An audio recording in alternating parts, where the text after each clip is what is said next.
49મી વાર્ષિક સાધારણ સભામાં ઉપસ્થિત બેંકના ચેરમેન ભાઈ છગનભાઈ, આમંત્રિત મહેમાનો કાંતિભાઈ સતાસિયા,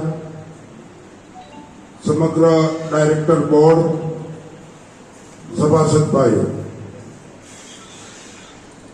સહકારી સંસ્થાઓ બહુ અઘરી છે. પ્રશ્ન વ્યક્તિગત હોય અને સંસ્થાન નુકસાન થતું હોય એવા કાર્યો કે એવા પ્રશ્નો ઉઠાવવા વ્યાજબી નથી. બેંકનો નફો 50 લાખનો છે. તમે વાર્ષિક અહેવાલ જોયો હશે, કેટલા સભાસદો છે, ડિવિડન્ડ કેટલું આપી શકાય, કઈ રીતે આપી શકાય, 50 લાખમાં સભાસદોને ભેટ આપવાની યોજના હોય, બીજા ખર્ચાઓ હોય, બધું ધ્યાને લઈ અને વ્યવસ્થાપક બોર્ડ ડિવિડન્ડ આપવા માટેની ભલામણ કરે છે. સાધારણ સભાએ બહાલી આપવાની હોય છે.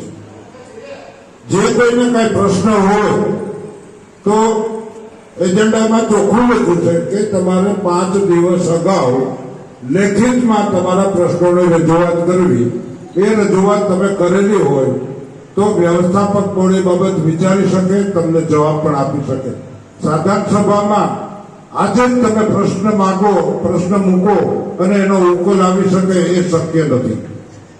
જે તમારા પ્રશ્નો છે એ બધા નોંધી લેવામાં આવે અને આવતા વર્ષે એના ઉપર ધ્યાન દેવામાં આવે. પણ ડિવિડન્ડ તો નફાના પ્રમાણમાં, શેરના પ્રમાણમાં નક્કી થતું હોય છે. નફો કરે એટલું બધું ડિવિડન્ડ આપી દેવાનું હોતું નથી. સંસ્થાની મૂડી પણ વધારવી પડે, નફામાંથી ફંડોની ફાળવણી કરવી પડે, બધું ડિવિડન્ડ માટે હોતું નથી. એટલે જે 12% ડિવિડન્ડ આપ્યું છે એ યોગ્ય છે અને અમે પણ ડાયરેક્ટર બોર્ડે વિચારીને આ નિર્ણય લીધો છે કે 12% ડિવિડન્ડ આપીએ તો સંસ્થાના હિતમાં, સભાસદોના હિતમાં છે. એટલે આવા પ્રશ્નો ઉભા કરી અને સભાને ગેરમાર્ગે દોરવી વ્યાજબી નથી. મારું અંગત મંતવ્ય છે. ચાલે છે.